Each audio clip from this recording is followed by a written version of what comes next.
And thank you for joining me. My topic this evening will be transforming an organizational culture.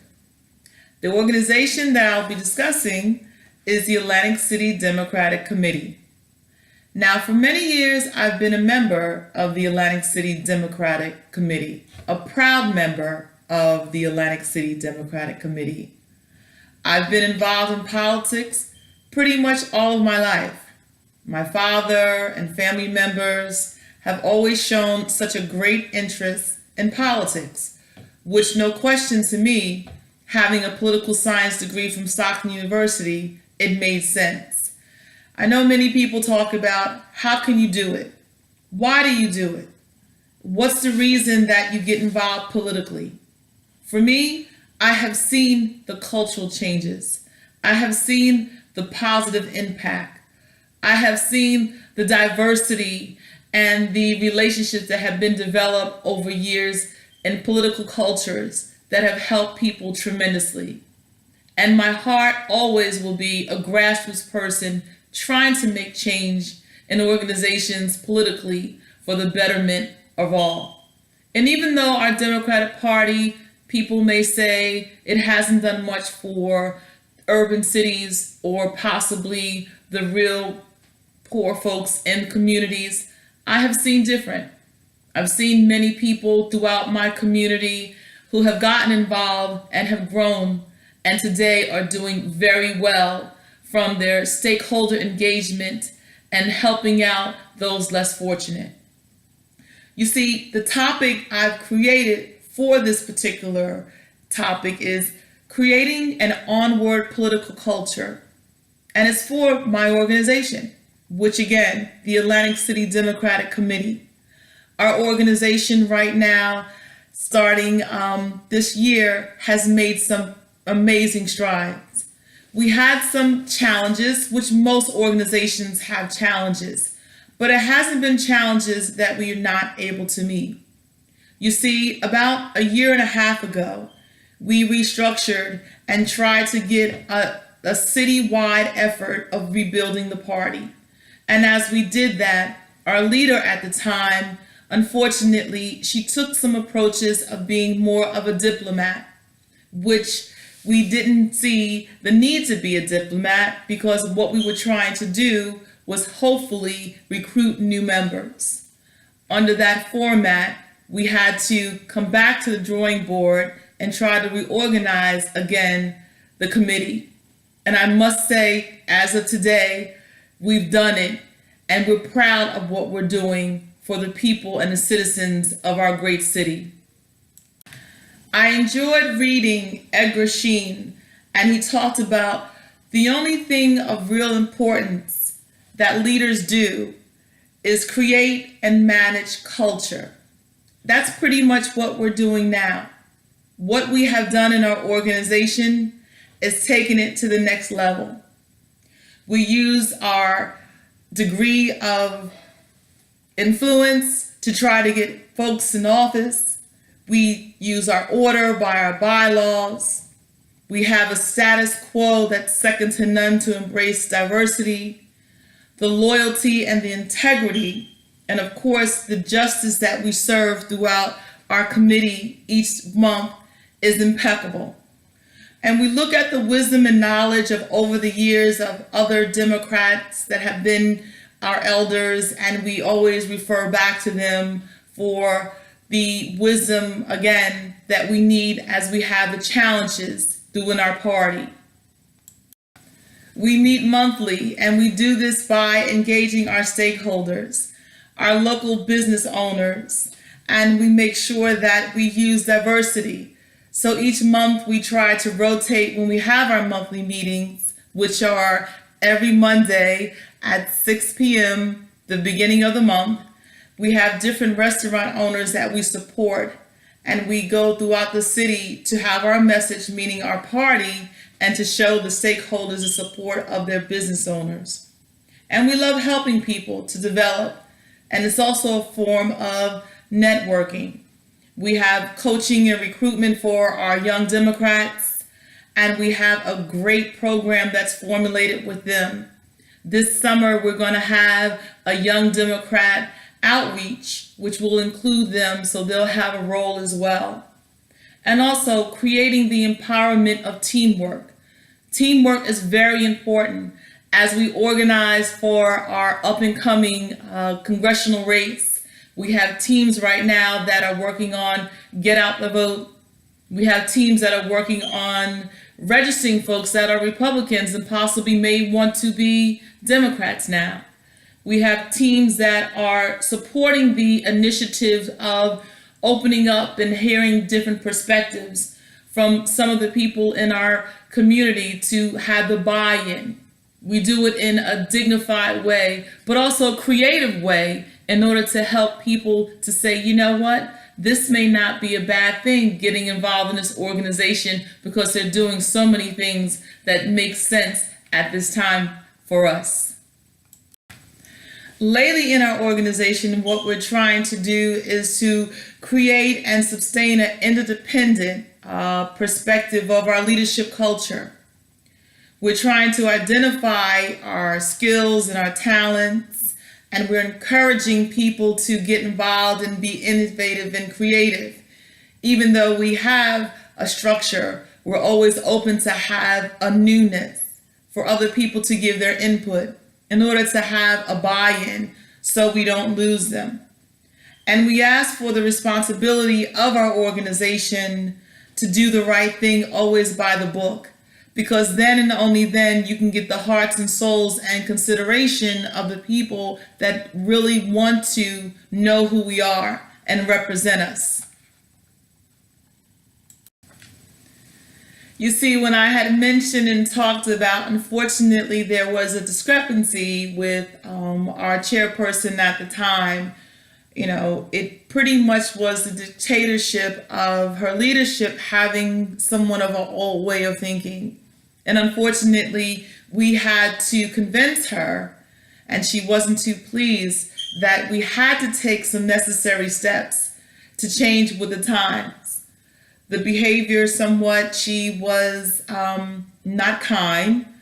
At times we were asking her to have an open mind and, you know, give her new suggestions and possibly talk about the policies and the procedures that were dated.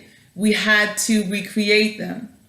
And unfortunately, the political change in her and the political culture within the organization had a little dysfunction. And so we went and talked to everyone individually just to get the feedback and wanted to frame it into a sense where we said, look, we don't want to lose people because we know that our party needs all hands on deck at any given moment. And we wanted folks in the organization to believe in the leader.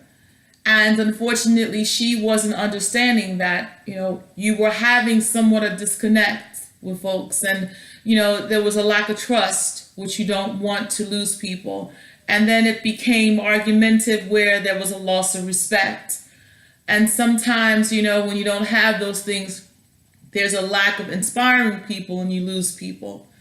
And unfortunately, we were asking her to do certain things, not to challenge her, but we wanted proper accountability. You know, our leader unfortunately created a culture which was becoming a low culture for us, and the confidence was going nowhere. And unfortunately, she was becoming a poor example of a leader, and there was resistance. And then when the resistance came, there was a negative response of feedback for her, and we had to figure something out because we worked so hard to reorganize the culture and the organization. So what we did was we basically had a meeting and we asked her to come to the meeting. And if she would not understand the voices and the cries of the organization, if she would step down. Well, unfortunately, that was something that she wasn't open to. There was a meeting that was separate and apart from ours, and we had to still move forward. But she rejected the fact of how we were displeased and dissatisfied. So she pulled away some of the people from the organization, not many, but today we're still strong and we're solid. We felt as though that the policies and the procedures needed an update. We felt that there were a lot of procedures, unfortunately, under her leadership that were not put in place properly. And so we had concerns. We had many concerns of the direction of where we were going. Because again, this culture had such a bright future, but the leader, unfortunately, didn't understand what we were requiring of her at the time. As I was doing my research for this particular topic, I came across Edgar Sheen,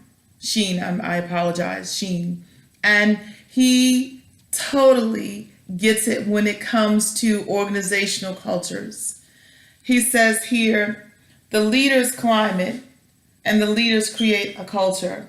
And he believes that culture and leaderships are two sides of the same coin. And when an organization starts or when groups start, there are always a leader who has a preferred way of doing things. And those preferences by defined definitions are going to be imposed on the group's members. But he says, if you don't like the way I run this group, I'll replace you. See, the leader's values and preferences are the first way that a group or organization does things. And if that works, it becomes eventually the culture of that group. So in a very real sense, founders, leaders create culture. I totally agree. And this comes from the Leadership Humble Inquiry and the State of Culture work written by him. Such an amazing article. You see, the importance of our organization, it was the culture was attracted to the talent and the hopes of retaining individuals. And we wanted to engage folks and create an energy and a momentum and creating a greater synergy to make everyone more successful throughout the organization. And so as we were looking at the next steps, we tried to take and rely on objective measures of the performances and tie them properly in with the goals of the organization. We aligned goals and objectives, and we wanted them to be congruent with the organization.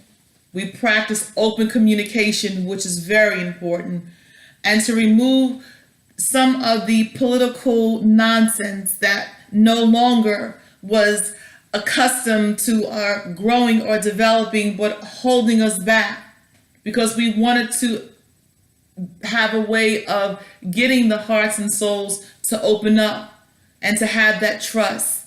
Because as we all know, you have to have trust within an organization. If you don't have that, you don't have anything.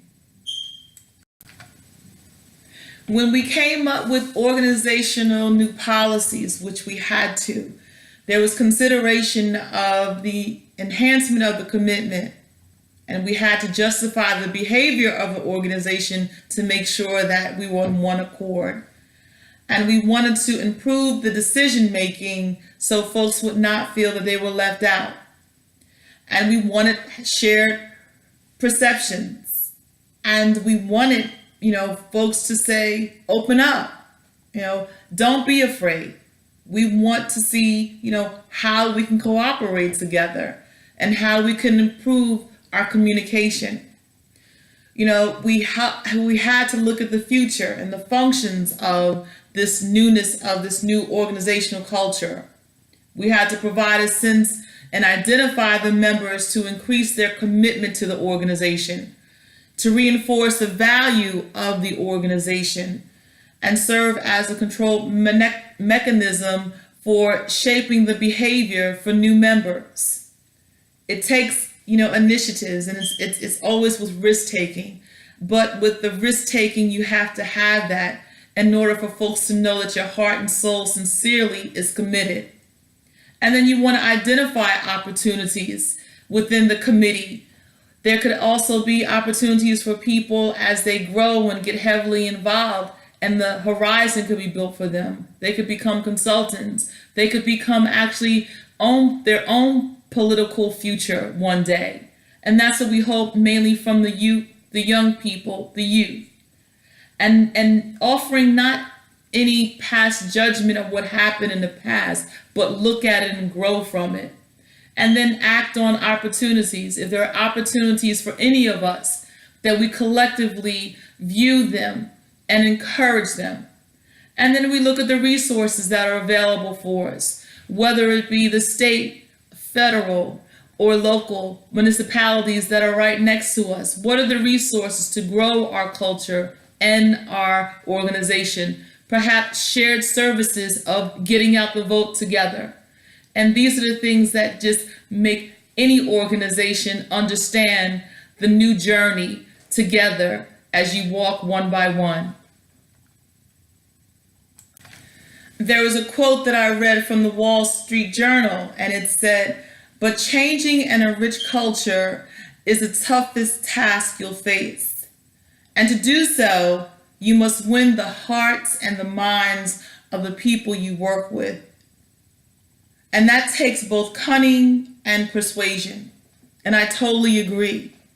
You want to be able to work along with the people in your organization, but you have to have a style and a way that is so undeniably embracing, and that trust building is such a key to all of it.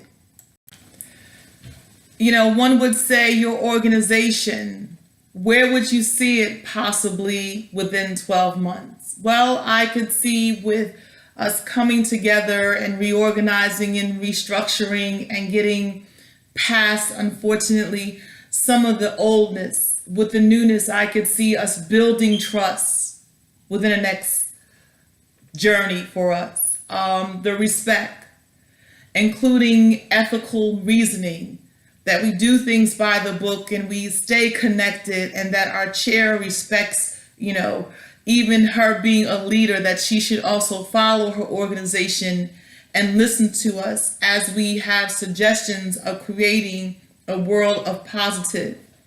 And communicating skills. We meet once a month, but even in between that month, there may be some things, articles, or possibly attention of our party.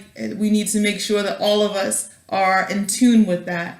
And inspiring not only our reorganization of the people who are already on board, but inspiring the new people that we are bringing in, our young folks in that new organization that's going to formulate in the summer. And growing to improve. There's always room for growth and improving. And the diversity, which I love so much. We have 40 some members, and we have every ethnic background you could possibly name that are involved. And working within our current culture, our situation, our organization. It's just, when you look to see what's the horizon and the new journey with our new governor and all of the people that have been elected throughout the state, we're on the horizon of a new democratic world for the state of New Jersey. And try and change the behaviors in order for the mindsets to follow. I believe that. I believe the behaviors that were unfortunately divided, they're coming together, and you see the new mindsets and the positive behavior from the group, and the hugging and the embracing and the respecting when one another talk. We didn't always have that in our organization, but we have that today. And linking like behaviors, because that teamwork, working together. When you have behaviors that work together and you give them small little subgroups and committees, and to have that buy-in, you won't lose folks. And you demonstrate a new beginning for your organization and for your stakeholders. You stay engaged with your stakeholders. You make sure that they're aware of what your organization is doing. You also let them know that you need them as well, because there's always room for recruitment. Embracing this new journey for the Atlantic City Committee is a wonderful path in my life right now.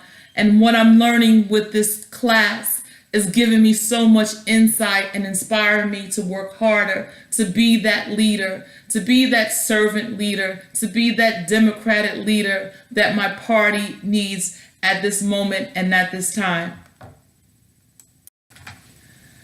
There was a question that was brought to me and it said, what are you most proud of regarding the culture that exists in my organization? The diversity and the young people. I'm so proud. And what has the leadership done intentionally to create and sustain the aspect? We recruited. We surveyed. We asked around people, what do you want? We went, knocked on doors. We had open meetings. We went to the folks and said, if you could just give us one day to come to one of our meetings, we promise you that you'll feel open, embraced, respected, and we need you to help this organization come to the forefront.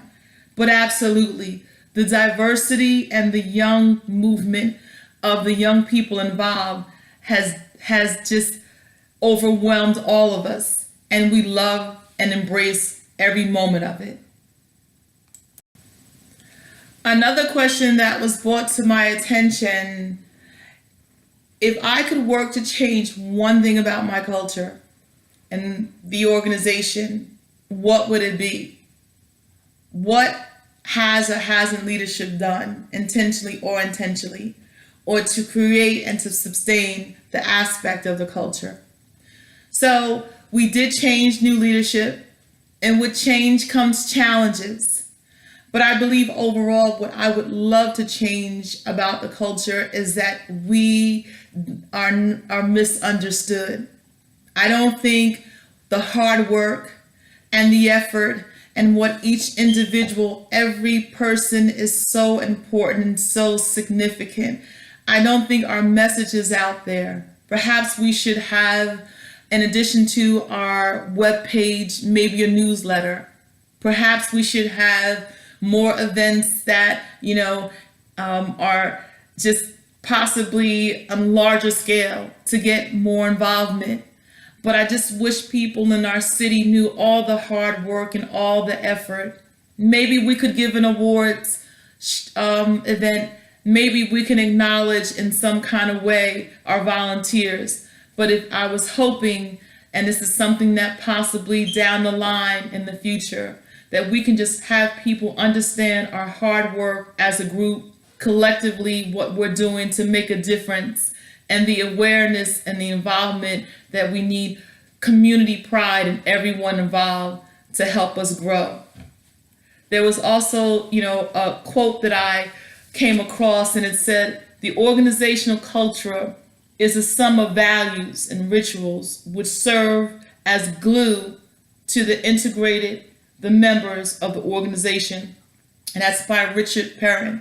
And I believe that.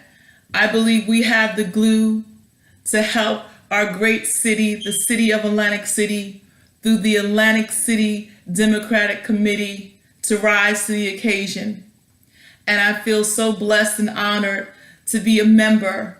And I hope that I can continue to make my party proud, my community proud, and work closer and closer for the greatness of the next steps of our organization and what we have in store for the future.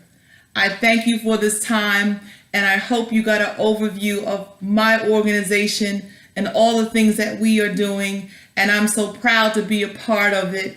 And maybe one day you can get an opportunity to see it for yourself.